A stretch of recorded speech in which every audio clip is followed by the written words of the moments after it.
Hoarding disorder is a real experience that goes beyond the sensational scenes on TV shows like Hoarders. What are the risks associated with hoarding, and how can you help a loved one with this disorder? Hello, and welcome back to Savvy Psychologist. I'm Dr. Jade Wu, and every week I'll help you meet life's challenges with evidence-based research, a sympathetic ear, and zero judgment. If you do a Google image search for hoarder, you get pages of horrifying images, some featuring people in full-body hazmat suits and face masks, all up to their hips and stuff. If you watch Hoarders, the TV show, you see dramatic shots of toxic hazards, distraught people with mascara running down their faces, and supposed treatment teams yelling profanities and threats at people. They seem like scenes from a horror movie. But what's actually behind these sensationalized scenes? What is hoarding disorder, and how does someone develop it? Do the tactics we see on reality TV really represent the best way to help a person with hoarding disorder? Well, this week, I'm really thrilled because I spoke with Elaine Birchall, an expert on hoarding disorder with over 18 years of experience in this area.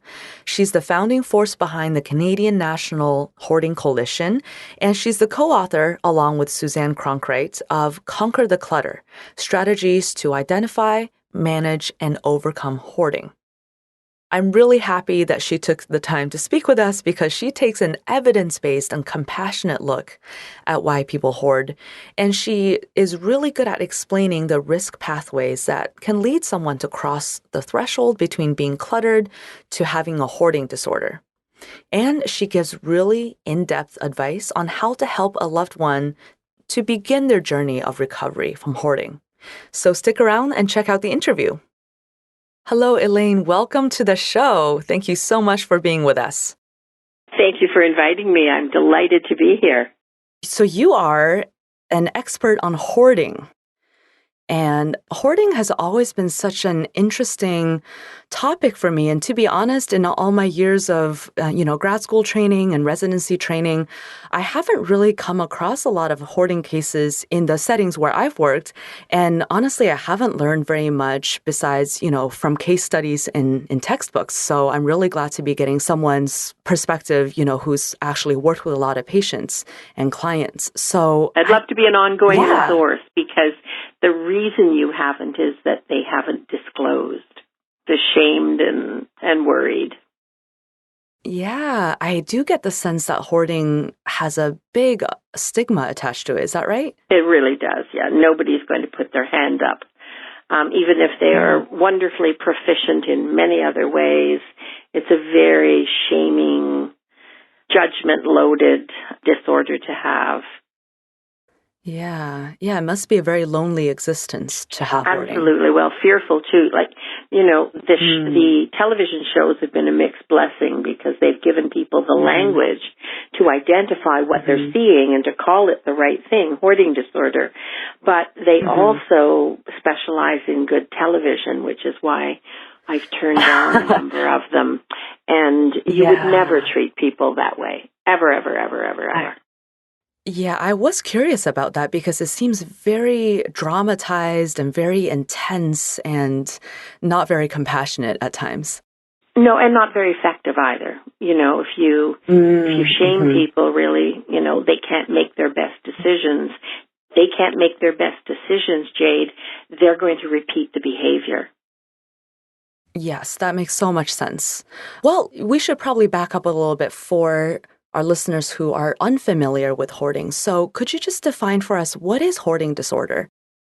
So hoarding is in itself a persistent mental health disorder. It is a mental health disorder, and as such, it is in the Diagnostic Manual of Mental Health Disorders, version 5, so effective May 2013.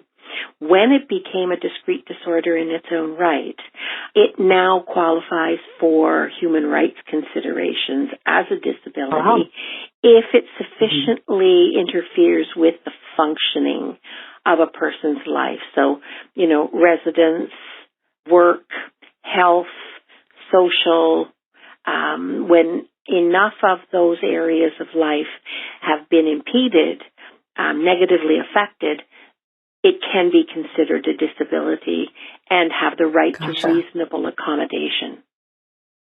Gotcha. Okay. Yeah. So I'm betting that a lot of people are wondering, how do you come to have hoarding disorder? What are some of the risk factors and what are some of the proximal causes? So we don't know what causes hoarding disorder, that tipping point. But it's interesting that in 18 years, I have never had a situation where a hoarded situation was created and there weren't other factors as well. So in my experience, which is pretty extreme, it comes in combination. And because hoarding disorder is a discrete disorder in its own right, I started to think about it a while ago as almost like an opportunistic disorder, where if somebody has a vulnerability, and we'll talk about the risk factors if we can in just a second, and they may not even know they have those vulnerabilities, all right? But then they become destabilized with something else. It could be they lose a job, they lose a loved one, they lose a pet, their health becomes compromised, they have another mental health or physical health situation that they're balancing, depression, anxiety. There's quite a list. And that becomes destabilized. And they had the vulnerability risk factor for hoarding latent in the wings. When a person becomes sufficiently overwhelmed, their executive functions, that part of the brain that helps them make the decisions they need to make. It's like walking through mud up to your hips, and they just can't do it. And then the situation gets out of hand, and they cross a tipping point of safety, health, and being able to even manage, not even improve and reclaim their space, just manage in the space. And at that point, you probably have a hoarding situation. Gotcha. So it sounds like it's not quite enough to, say, be born with some sort of predisposition or higher risk factor, and it's not enough to just have a very stressful event. You kind of have to have the combination of those. Yeah. If you were to think of that as a scale, like not a scale you step on, but a balance scale. And you've got this factor. You may have ADD or ADHD. You may have bipolar. You may have inherited or reactive depression. You may have anything on the list, all right? And then something happens. You discover, for instance, let's talk about those risk factors. They get loaded on the other side, and now you have a tipping point. So those risk factors would look like genetics. We know, depending on whose research you listen to, somewhere between 50 to 84% of individuals who hoard have a first-degree family relative who hoards. That's a mother, father, sister, brother. All right, so it's close. We also know that there are 3 chromosomes with markers in common. Now, we don't know enough about that for it to be predictive, so we could tell in advance you're at a higher risk. And Johns Hopkins did an OCD collaborative genetic study that linked compulsive hoarding with chromosome 14. And so that then together with environmental factors, it could be a heavy loading for genetics, because I do see that. It isn't that you will inherit it, but you're at a higher risk if there is hoarding behavior. We'll just call it behavior, all right, in previous generations. And then think about the power of modeling behavior, modeling about hoarding beliefs, how to handle things, how to deal with loss, not being able, because you don't have it yourself or your parents didn't have it, to teach your children healthy boundaries and limits, strategies, effective strategies for dealing with loss and setbacks. All of that is an extra loading factor on impressionable children. So children, whether they're adults looking back on their life, having lived in a hoarded environment, that also can put people at risk because children can't reach their developmental milestones living in a hoarded environment.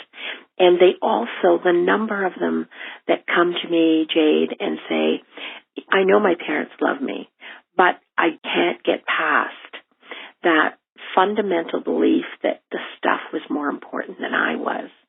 So that's just one risk factor. If you're looking at the second risk factor, so I've kind of put these together into three paths. So that's path number one, the genetics. The second path is you have one of these high-risk comorbid factors. That's just a $5 word for some other issue that is probably a mental health disorder, or it could be physical as well. I've seen this with the onset of MS and Parkinson's, where the cognitive impairment starts and they start to hoard. So we're looking at a long list of them. People, rather than go through that list right now, people can go on my website for more details, hoarding.ca. Okay. I have so many free resources there that are great information for them. But some of these other mental health disorders are very common. I mean, half the Western world has depression and anxiety, and for good reason. But, you're looking at ADD, ADHD. There are two situations, though, where I have found hoarding situations developed.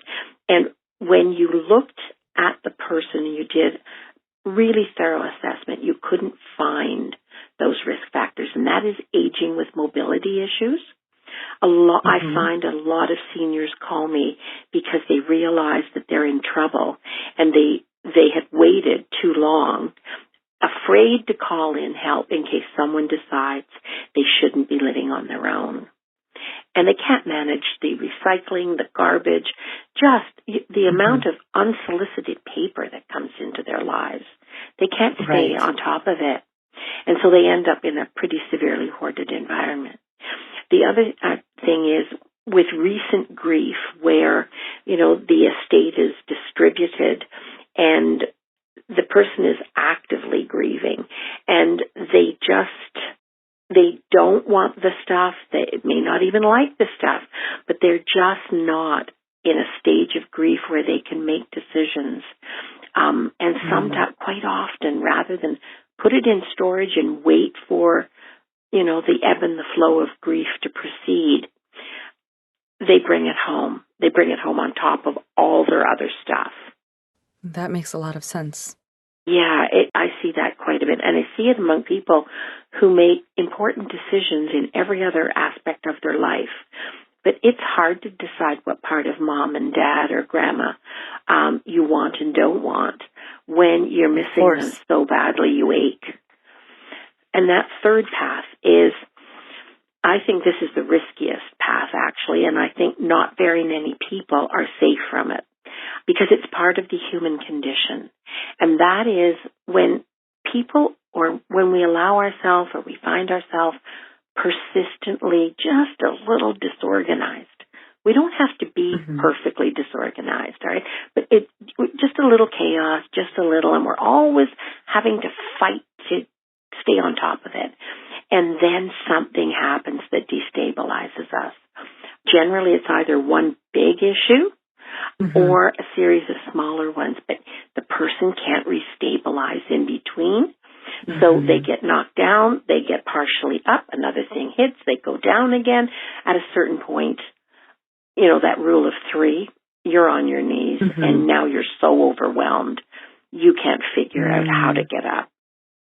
So sort of going off of that last point there, which seems really scary and insidious because, how does someone know that they've crossed the line between being cluttered and being disorganized to having a hoarding disorder? Absolutely. Always go back to the 3 criteria. Now, the definition in the DSM-5 is like 3.5, 4 pages long. So I've abbreviated it for our purposes to 3 different criteria. And they characterize the 3.5, 4 pages. The first is that there must be what most people would describe as an excessive accumulation. And I say a failure to resolve that proportionately. Now, that does not mean some trite thing like one thing in, one thing out, all right?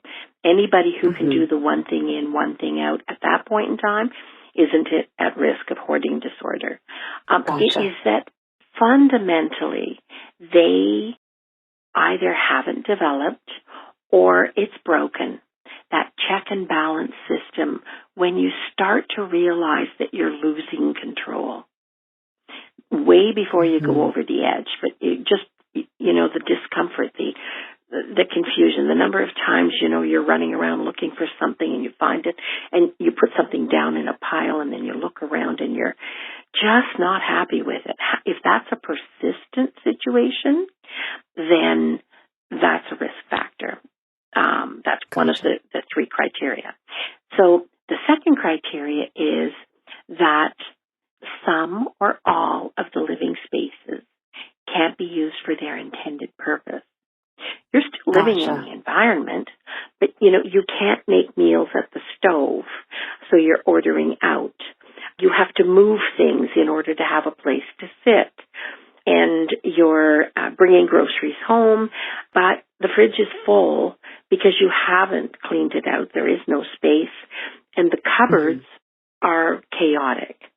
You're still living there, but there's a price to pay, and the price to pay is in your functioning.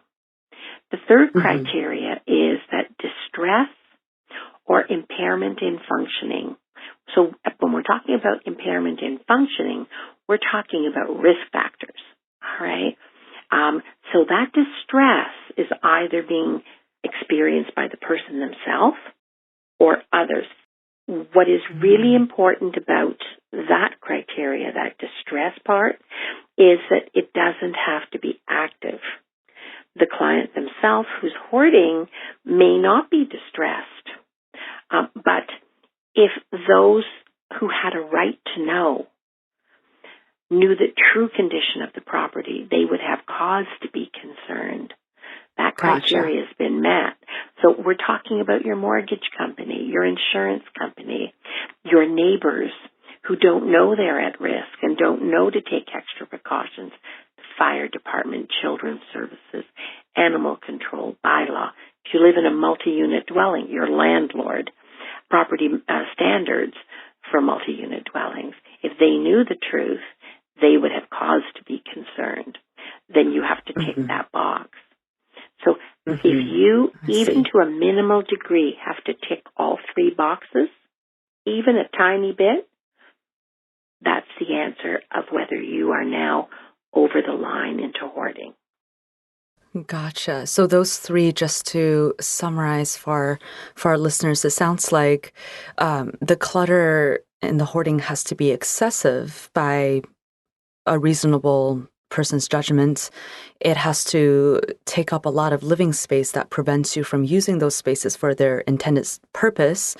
And there has to be some sort of functional impairment or distress about it, whether from the person themselves or other people would be worried if they knew. That's true. That's exactly true. So then, speaking of loved ones being worried, how can loved ones help someone with hoarding disorder? First of all, get good information. I would suggest that people go to my website, hoarding.ca. There's a free video there. Are you worried about someone's acquiring behavior? And it coaches people on how to raise the issue with someone, kinds of things to say and not say, how to keep the people, your relationship with this person, and the communication lines open. That first discussion is generally not the thing that will move the person forward to making change. So reconcile in your mind that this is going to be a series of discussions. No blame, no shame, no guilt. The person is probably already feeling that, even if they deny it. Mm-hmm. At all costs, short of enabling, keep the relationship on track and keep the lines of communication open. Some of the other things, if I could, I'll give you a list of don'ts. Sometimes that's helpful. Remember that it's about the person has to change their relationship to the things, not just clean up. If you just clean up, you'll be cleaning up forever. The second is focus on the person. How are they feeling?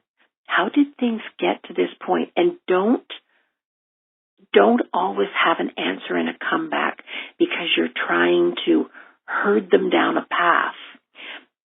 Walk with them along that path, respectfully, listening, honestly listening to them. Don't go into this conversation with only one right answer, all right? And keep the discussion broad. Don't label them. You're a hoarder. That's not helpful. People are more than the labels that get applied to us. We are all more than that. Use their terms unless the term they use for what they do is demeaning and derogatory, in which case I would invite you to consider just saying something kind like, if you're doing it, you must be doing it for a reason that's good enough for you, but it's causing a problem. Don't confront denial. Just be quiet. All right, this is not a one discussion solution. And when you sense, when you know that your relationship is solid, because it probably won't be solid immediately after you raise the issue, there'll be a sense of threat or defensiveness. Okay, just stay focused on the person. You need to bring them through this, not get the house cleaned up. Right. Or not trying to win a battle, but rather to maintain this relationship and to cultivate this sense of empathy and safety. Safety and respect. Respect. Okay. If the person is doing something, it's a reason good enough for them. And the fact is, you can't make them do it. All right? You can do it. You can do it for them when they go out. You can walk in and you can do a shovel out and a major cleanup, and your relationship is forever damaged. And people don't get over that. So anybody who's thinking about doing an intervention, you don't need to have an intervention. An intervention is a confrontation. All right? Hoarding is not an addiction. All right? So this is going to be a slower process than a 30-day program. Before you go into the discussion, talk out loud in front of the mirror and listen to the words you use. And if you received that kind of, even though you mean well, meaning well isn't enough. You can really damage somebody and hurt them forever by the judgmental language you inadvertently use.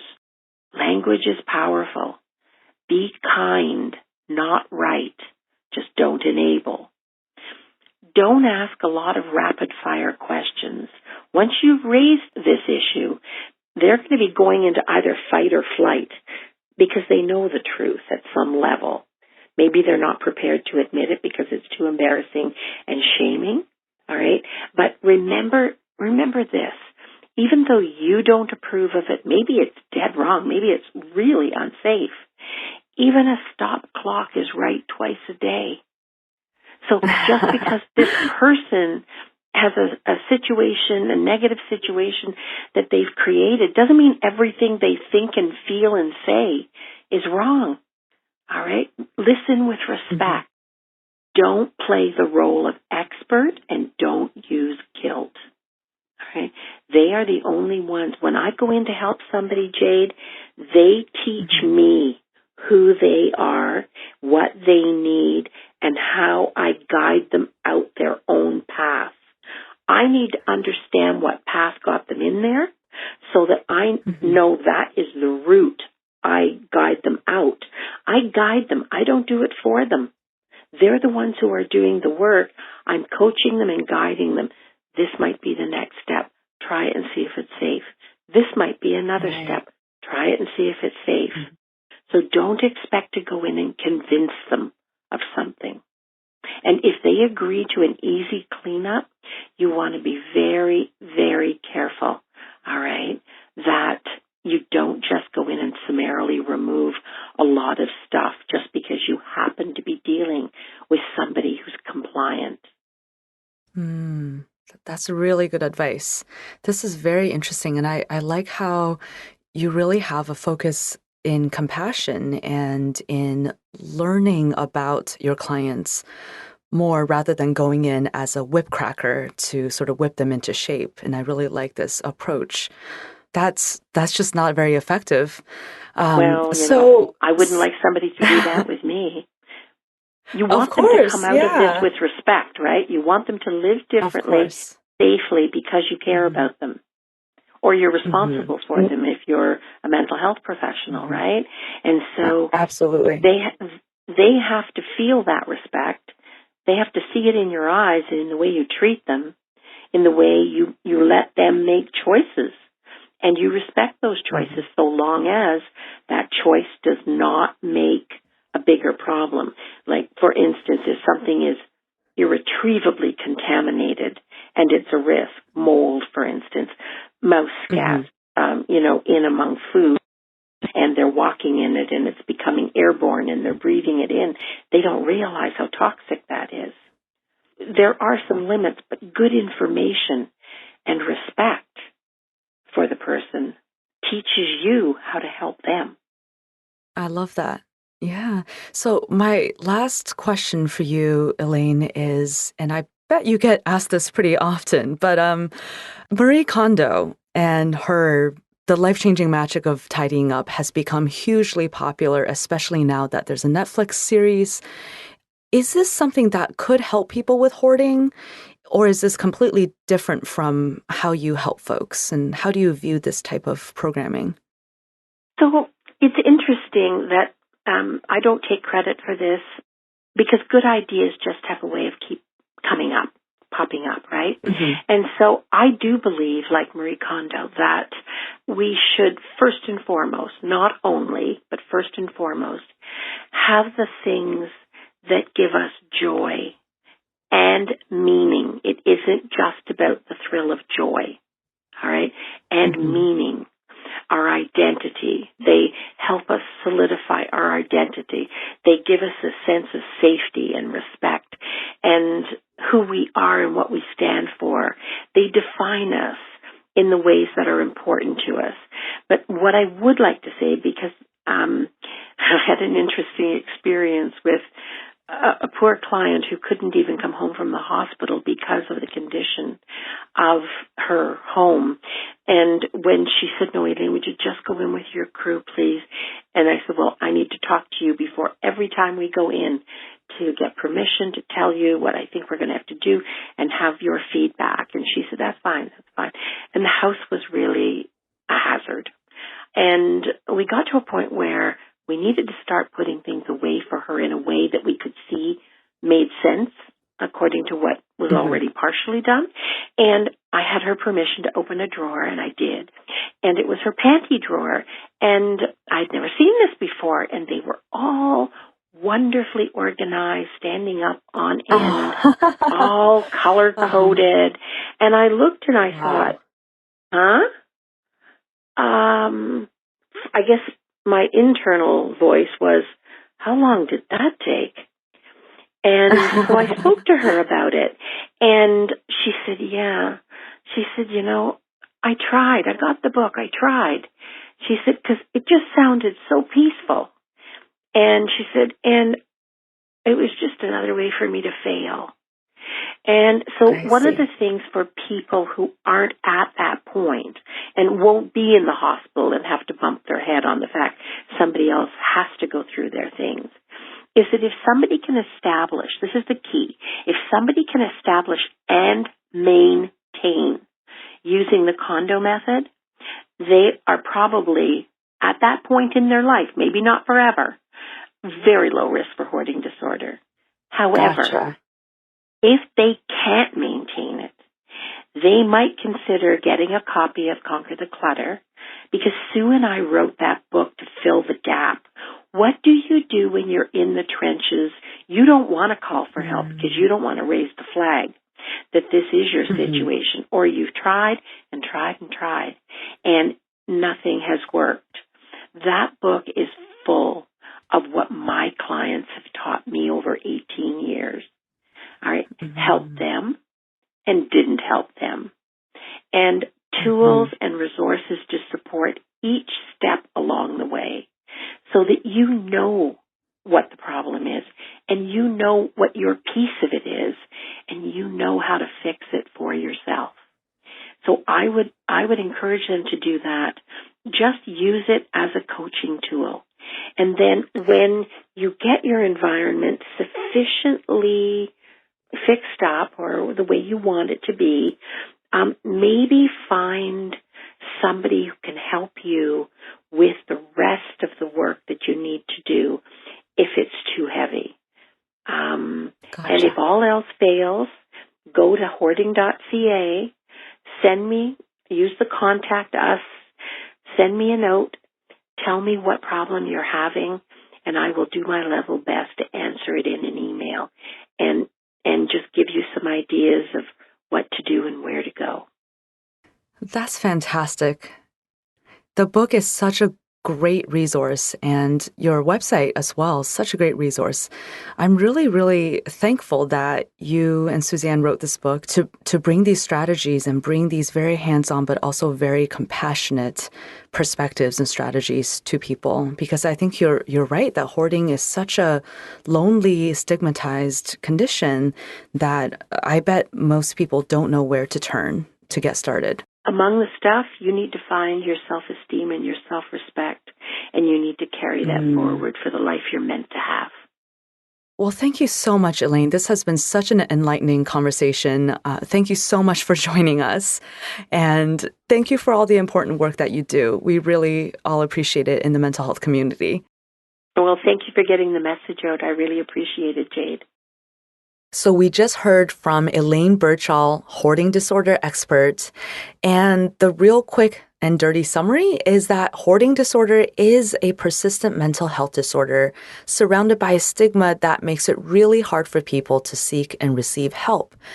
Elaine also explained that risk factors for developing hoarding disorder include genetics, a family history with hoarding, having a comorbid physical or mental health condition, aging, and destabilizing stressors.